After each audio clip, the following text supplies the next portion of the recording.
출근 준비를 마치고 현관문을 나서는 순간 아내 지연의 목소리가 들렸다. 오늘도 늦어? 돌아보니 그녀는 앞치마를 두른 채 부엌 입구에 서 있었다. 머뭇거리던 내 손에는 이미 차 키가 쥐어져 있었다. 월간 보고서 마감일이었다. 늦을 수 없었다. 미안. 오늘은 진짜 바빠. 과장님이 오늘까지 보고서 달라고. 말을 끝맺기도 전에 지연의 표정이 순간 굳어졌다가 이내 무표정으로 돌아왔다. 마치 오래된 습관처럼. 알았어. 저녁은 알아서 챙겨 먹어. 하윤이 학원 끝나고 데려오느라 늦을 것 같아. 문을 닫는 순간 지연의 한숨 소리가 등 뒤로 흘러나왔다. 하지만 나는 그저 출근 시간에 맞추기 위해 서둘렀다. 회사 생활 15년 차.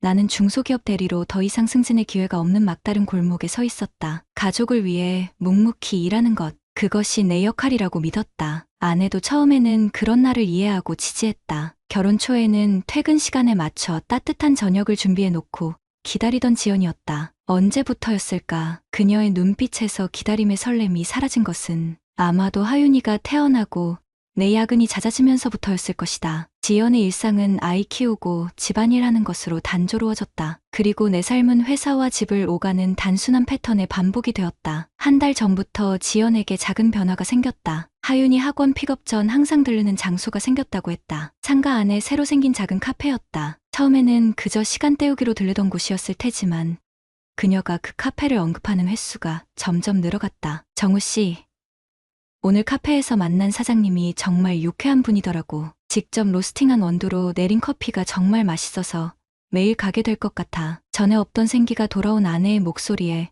나는 고개를 끄덕였을 뿐이다. 좋은 일이지 라고 생각했다. 하윤이 학원에 있는 동안 지연도 자신만의 시간을 보내는 게 좋을 것이라고. 그러나 변화는 거기서 그치지 않았다. 카페 방문 후 지연은 거울 앞에서 보내는 시간이 길어졌다. 화장품을 새로 구입했고 오랫동안 입지 않던 원피스를 꺼내 입기 시작했다. 머리도 새로 손질했다. 처음에는 그저 자신을 가꾸는 일에 다시 관심을 갖게 된 것이라 여겼다. 바쁜 직장 생활 속에서 아내의 변화를 깊이 생각할 여유가 없었다. 하루는 하윤이가 내게 작은 종이를 내밀었다. 알록달록한 크레파스로 그린 그림이었다. 아빠, 엄마랑 카페 아저씨. 그림 속에는 웃고 있는 두 사람이 있었다. 한 명은 분명 지연이었고 다른 한 명은 낯선 남자였다. 둘 사이의 거리가 유독 가까웠다. 카페 아저씨.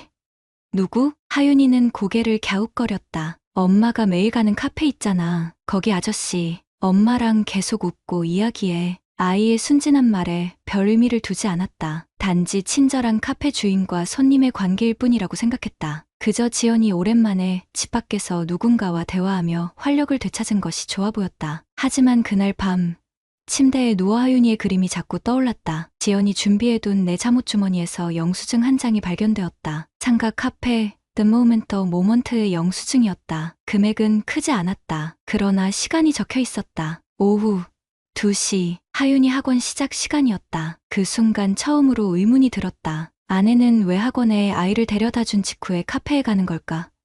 픽업 시간 전에 들르는 게 아니라? 다음 날 퇴근 후 집에 돌아오니 지연이 현관 앞에 서 있었다. 평소보다 화려한 옷차림과 진한 화장, 그리고 사용한 적 없는 향수 냄새. 어디 갔다 왔어? 그녀는 잠시 망설이더니 대답했다. 그냥 엄마랑 저녁 먹고 왔어. 오랜만에 여자들끼리. 거짓말이었다. 소파 위에는 하윤이가 혼자 저녁을 먹은 흔적이 남아있었다. 그때 카톡 알림이 울렸다. 지연의 핸드폰이었다. 화면에 잠깐 떴다 사라진 메시지. 발신자 이름은 현수 사장님이었다. 오늘도 예뻤어요. 내일 봐요.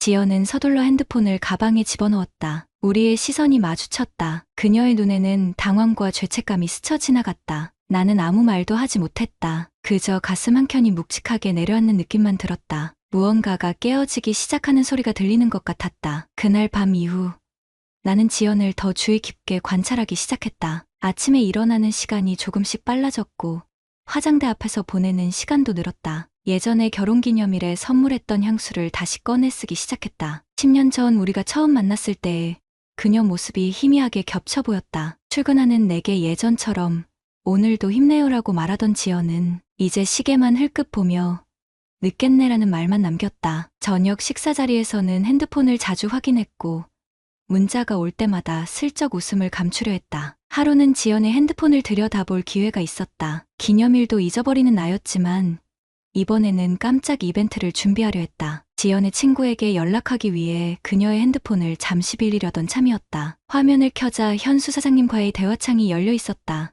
오늘 커피 맛이 어땠어요? 특별히 지연 씨를 위해 추출했는데 그 밑으로 지연의 답장이 이어졌다. 정말 맛있었어요. 사장님 덕분에 하루의 활력소가 생겼네요. 대화는 몇 주 전부터 시작되어 있었다. 처음에는 단순한 커피 이야기였지만 점차 일상과 감정을 나누는 내용으로 변해갔다. 현수라는 남자는 지연의 사소한 이야기에도 귀 기울이고 그녀의 취향을 기억하며 지연이 느끼는 외로움에 공감해주고 있었다. 지연 씨가 웃을 때가 제일 예뻐요. 남편분은 이런 거 자주 말해주나요? 그 순간 가슴 한편이 찌릿했다. 언제 지연에게 마지막으로 예쁘다고 말해주었던가?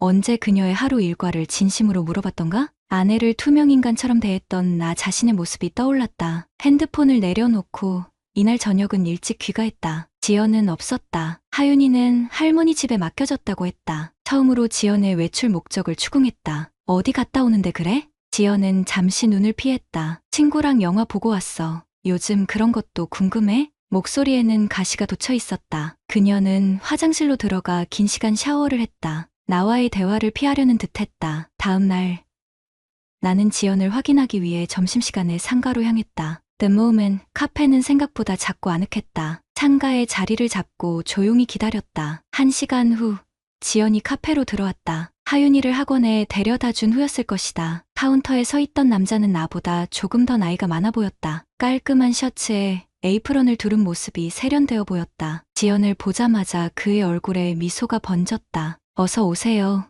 오늘도 평소 자리예요? 그들의 대화는 너무 자연스러웠다. 마치 오랜 친구처럼, 아니 그 이상의 관계처럼 느껴졌다. 현수는 지연을 위해 특별히 내린 커피를 내밀었고 지연은 그것을 받아들며 부드럽게 웃었다. 내 아내가 웃는 모습, 언제부터 내게는 보여주지 않던 표정이었다. 카페에는 다른 주부들도 있었다. 현수는 그들에게도 친절했지만 지연에게만 보내는 특별한 눈빛이 있었다. 같은 상가 안에서 장사하는 아줌마들이 수군거리는 소리가 들렸다. 저 사장님, 또 새 타겟 찾았네. 지난번에도 이런 식으로 시작했잖아. 결국 그 집 망가졌다며?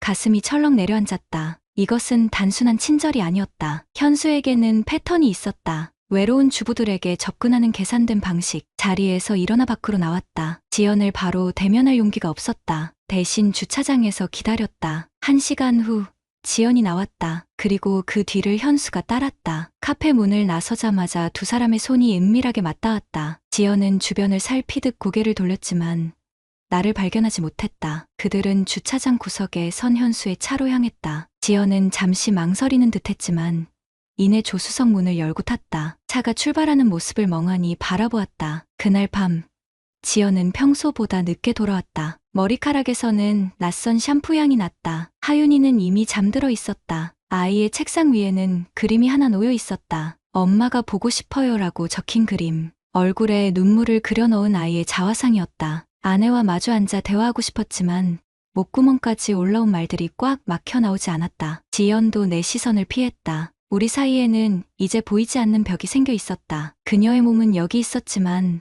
마음은 이미 다른 곳에 가 있었다. 침대에 누워 천장을 바라보며 생각했다. 우리의 결혼 생활이 언제부터 이렇게 됐을까? 지연이 외롭고 무시당했다고 느끼게 한 것은 분명 내 책임이었다. 하지만 그것이 이런 선택을 정당화할 수 있을까? 하윤이의 그림을 떠올리니 가슴이 찢어지는 듯했다. 그날 이후 일주일 동안 나는 아내의 흔적을 쫓았다. 업무에 집중하지 못하고 점심시간마다 차에서 카페를 지켜보았다. 지연과 현수의 만남은 규칙적이었다. 화요일과 목요일, 하윤이가 학원에 있는 시간, 가끔은 함께 나가 그의 차를 타고 어디론가 사라졌다. 아내의 거짓말도 늘어갔다. 친구 만나고 왔어. 쇼핑 좀 했어. 미용실에 있었어. 핸드폰은 항상 비밀번호를 바꿔두었다. 하지만 진실은 항상 흔적을 남긴다. 세탁물 사이에서 발견한 남자의 머리카락 한 올, 지연의 향수와 섞인 낯선 남자 향, 그리고 결정적으로 하윤이의 학원 가방에서 발견한 메모지. 오늘 6시, 더 모먼트, 카드키는 내가 가지고 있을게. H, 고층 상가 건물 구조를 확인해보니 카페 옆에는 소형 오피스텔이 있었다. 투숙객들은 카드키로 출입했다. 이제 모든 것이 명확해졌다. 지연과 현수는 단순한 카페 대화를 넘어선 관계였다. 그날 밤 하윤이가 갑자기 열이 올랐다. 지연은 외출 중이었고 전화를 받지 않았다. 아이를 안고 응급실로 향하는 동안 분노와 걱정이 뒤섞였다. 의사는 단순 감기라며 해열제를 처방해 주었다. 아빠, 엄마는 어디 갔어?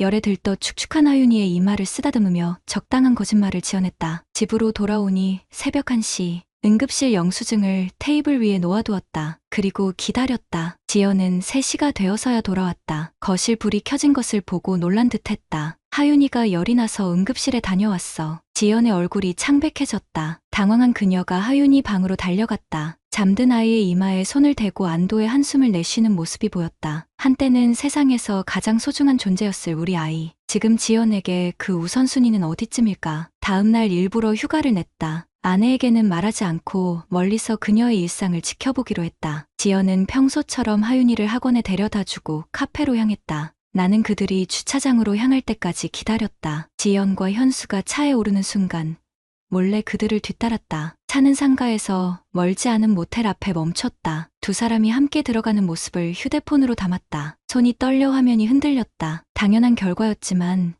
그것을 눈으로 확인하는 순간 무언가가 내 안에서 완전히 무너져 내렸다. 2시간 후 그들이 나오는 모습도 찍었다. 현수가 지연의 머리카락을 쓰다듬고 뺨에 가볍게 키스하는 장면까지. 더 이상의 증거는 필요 없었다. 집에 돌아와 하윤이의 책가방을 살펴보았다. 그동안 간과했던 그림들이 가득했다. 울고 있는 자화상, 멀어진 엄마 아빠, 그리고 카페 아저씨와 함께 있는 웃고 있는 엄마의 모습. 하윤이의 일기장에는 더 많은 이야기가 있었다. 오늘도 엄마는 늦게 왔어요. 목에서 이상한 냄새가 났어요. 아빠가 물어봤는데 엄마는 화만 냈어요. 카페 아저씨가 엄마 손을 잡았어요. 아빠한테는 말하면 안 된대요. 엄마가 자꾸 비밀 전화해요. 나 혼자 있을 때만. 9살 아이의 눈에도 보이는 변화를 나는 왜 그토록 외면했을까? 아이는 이미 상처받고 있었다. 부모의 불화 속에서 혼자 모든 것을 감당하고 있었다. 하윤이의 담임 선생님에게 연락했다. 아이의 학교 생활에 변화가 있었는지 알고 싶었다. 최근 들어 하윤이가 많이 침울해졌어요. 그림 시간에 항상 어두운 색만 쓰고 혼자 있는 시간이 많아졌죠. 한 번은 우리 엄마 이제 나 안 좋아해요라고 말했어요. 선생님의 말에 가슴이 무너져 내렸다. 나의 무관심과 지연의 배신이 하윤이에게 씻을 수 없는 상처를 주고 있었다. 집으로 돌아와 하윤이를 꼭 안아주었다. 아이는 처음엔 어색해하더니 이내 내 품에 얼굴을 묻고 조용히 울기 시작했다. 등을 토닥이며 물었다. 하윤아, 요즘 힘든 일 있어? 아이는 망설이다 작은 목소리로 대답했다. 엄마가 자꾸 날 놔두고 어디 가요. 내가 뭐 잘못했나 봐요. 그 순간 결심했다. 더 이상 침묵하지 않겠다고. 아내의 귀가를 기다리며 증거들을 정리했다. 사진들, 메모, 일기장, 그리고 가장 중요한 것, 하윤이의 상처받은 마음을 담은 그림들. 밤 9시, 현관문이 열리고 지연이 들어왔다. 평소보다 들떠 보였다. 하윤이는 이미 잠들어 있었다. 테이블 위에 놓인 사진들을 본 지연의 얼굴이 하얗게 변했다. 입술이 떨리더니 잠시 말을 잇지 못했다. 이제 더 이상 숨길 것도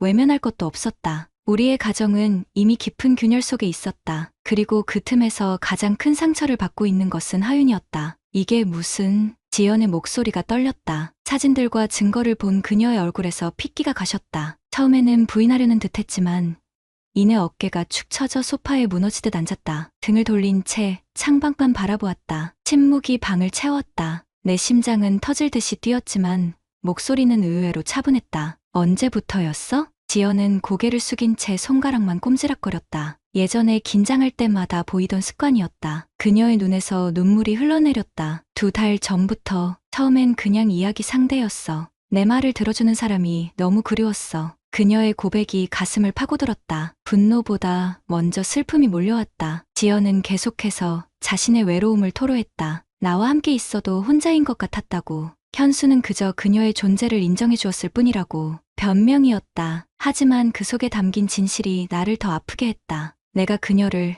우리의 결혼을 너무 당연하게 여겼다는 것. 일상에 파묻혀 서로에게 무감각해졌다는 것. 하지만 그것이 배신의 이유가 될 수는 없었다. 그래서 하윤이까지 거짓말해도 괜찮았어?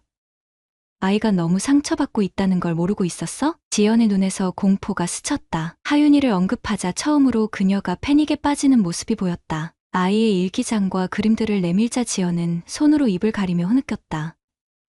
난 하윤이가 알고 있을 거라고 생각 못했어. 항상 내가 없을 때 혼자 있게 해서 미안해.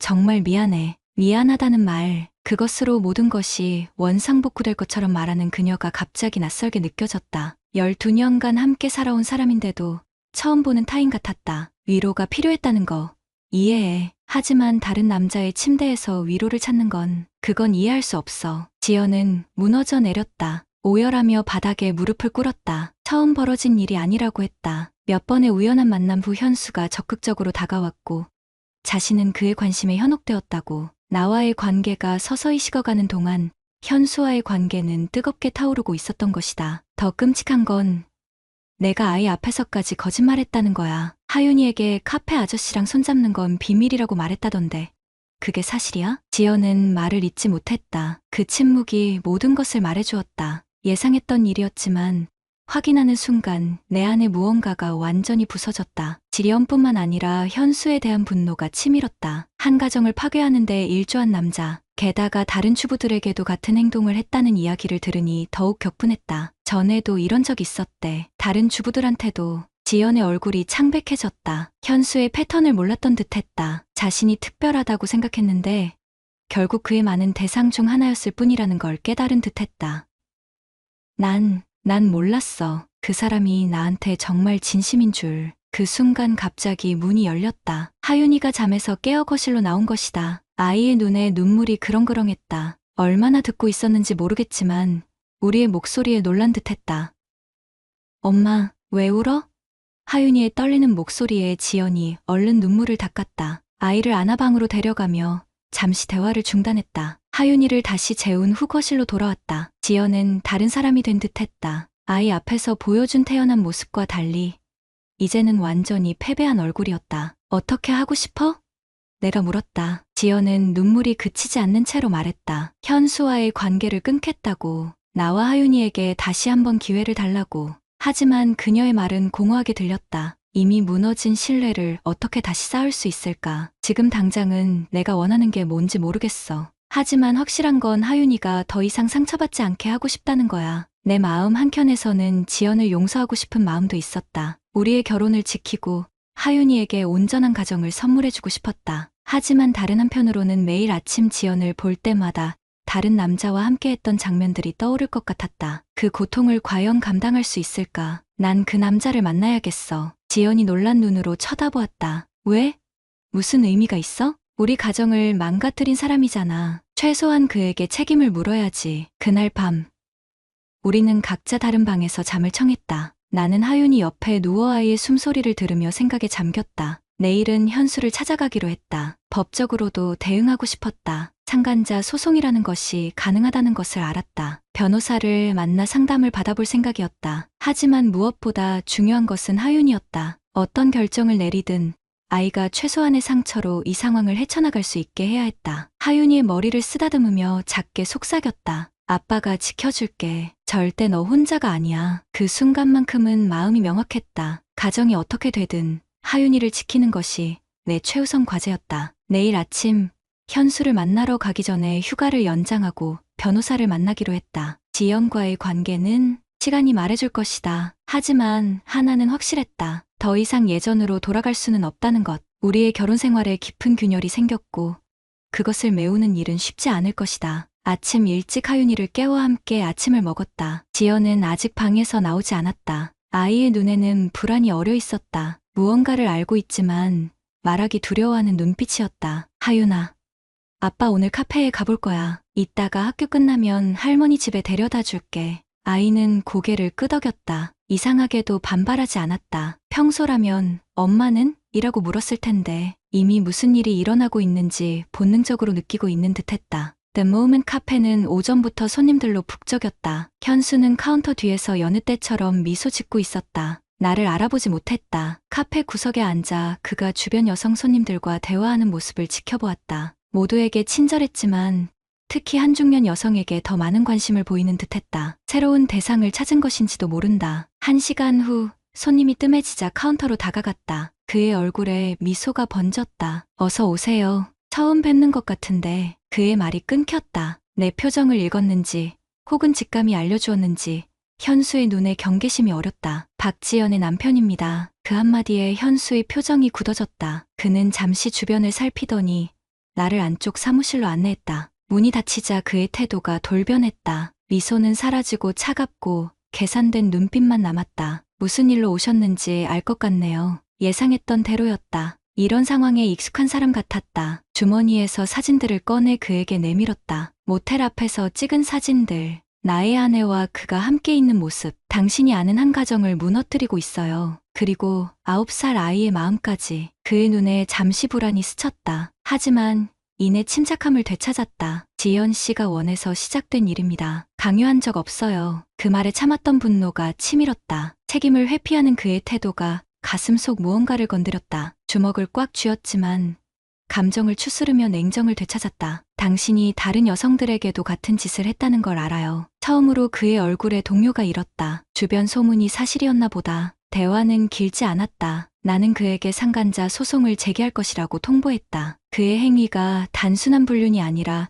한 가정을 파괴한 불법행위임을 분명히 했다. 현수는 처음엔 협박으로 치부하는 듯했다. 하지만 내가 이미 변호사와 상담했다는 말에 태도가 바뀌었다. 소송을 취하하는 조건으로 합의금을 제안했지만 거절했다. 이건 돈의 문제가 아니었다. 이런 소송 이기기 힘들 거예요. 증거도 별로 없고 충분한 증거가 있습니다. 사진, 메시지, 목격자 진술도요. 그리고 당신이 이전에도 이런 일을 저질렀다는 증언까지. 변호사와의 상담에서 들은 내용대로였다. 상간자 소송에서 가장 중요한 것은 증거와 혼인관계 파탄의 인과관계라고 했다. 둘 다 확보된 상태였다. 사무실을 나오면서 마지막으로 그에게 말했다. 다시는 우리 가족 근처에 오지 마세요. 법정에서 만납시다. 그날 오후 변호사 사무실에서 소장을 제출했다. 상간자 위자료 청구 소송. 변호사는 현실적인 조언을 해주었다. 소송이 길어질 수 있다는 것, 심리적으로 힘든 과정이 될 것이라는 점, 그리고 승소하더라도 위자료 금액은 기대만큼 높지 않을 수 있다는 것까지. 하지만 중요한 건 정의였다. 우리 가정을 파괴한 사람에게 법적 책임을 묻고 싶었다. 그리고 지연에게도 그녀의 선택이 가져온 결과를 직시하게 하고 싶었다. 집으로 돌아오는 길, 하윤이를 데리러 학교에 들렀다. 아이는 평소보다 조용했다. 손을 꼭 잡고 걸으며 물었다. 하윤아, 이제 카페에 더 이상 안 가도 돼. 괜찮지? 아이는 고개를 끄덕였다. 그리고 오랜만에 내 품에 안겼다. 아빠, 엄마랑 많이 싸웠어요? 아이의 질문에 가슴이 아팠다. 하윤이에게 어떻게 설명해야 할지 막막했다. 어른들의 문제야. 하지만 아빠는 항상 하윤이 편이야. 그건 절대 변하지 않아. 집에 돌아오자 지연이 짐을 싸고 있었다. 잠시 친정에 다녀오겠다고 했다. 아마 도피처럼 느껴졌을 것이다. 하윤이는 엄마의 짐을 보고 겁에 질린 표정이었다. 엄마가 잠시 할머니 집에 다녀올게. 하윤이 착하게 있어. 알았지? 지연은 아이를 꼭 안아주었다. 그녀의 눈에 눈물이 고였지만 참으려 애쓰는 게 보였다. 하윤이 앞에서는 울지 않으려는 듯했다. 문이 닫히고 집안이 조용해졌다. 하윤이와 나, 둘만 남은 공간이 낯설게 느껴졌다. 아이는 엄마의 방에 들어가 침대에 앉았다. 손으로 엄마의 베개를 만지며 물었다. 엄마 돌아와요? 확신할 수 없는 질문이었다. 미래는 불확실했다. 소송 과정, 지연과의 대화, 하윤이의 상태를 보며 천천히 결정할 문제였다. 단지 지금은 아이에게 안정감을 주는 것이 중요했다. 지금은 잘 모르겠어. 하지만 엄마도 아빠도 하윤이를 정말 사랑해. 그건 절대 변하지 않아. 저녁 식사를 준비하며 생각했다. 앞으로 우리 가족은 어떻게 될까? 소송은 어떻게 진행될까? 승소한다 해도 깨진 신뢰가 회복될 수 있을까? 그리고 무엇보다 하윤이의 상처는 어떻게 치유해줄 수 있을까? 하윤이 방에 들어가니 아이는 그림을 그리고 있었다. 예전의 어두운 그림과 달리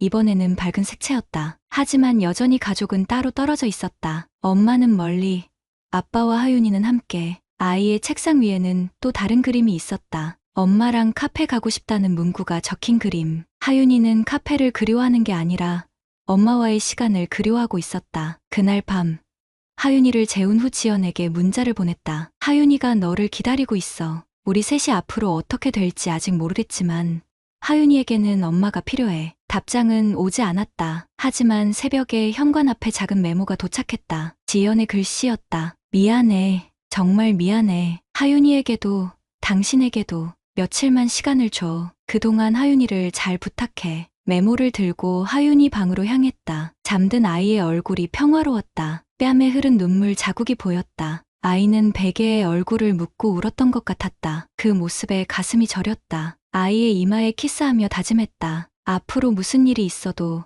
하윤이 앞에서는 울지 않기로. 아이가 더 이상 상처받지 않도록 내 감정보다 하윤이의 아픔을 먼저 생각하기로. 그것이 지금 이 순간 내가 할 수 있는 유일한 일이었다. 구독자님들, 다른 분들과 함께 의견 나눠보세요. 저도 읽어보며 소통하겠습니다.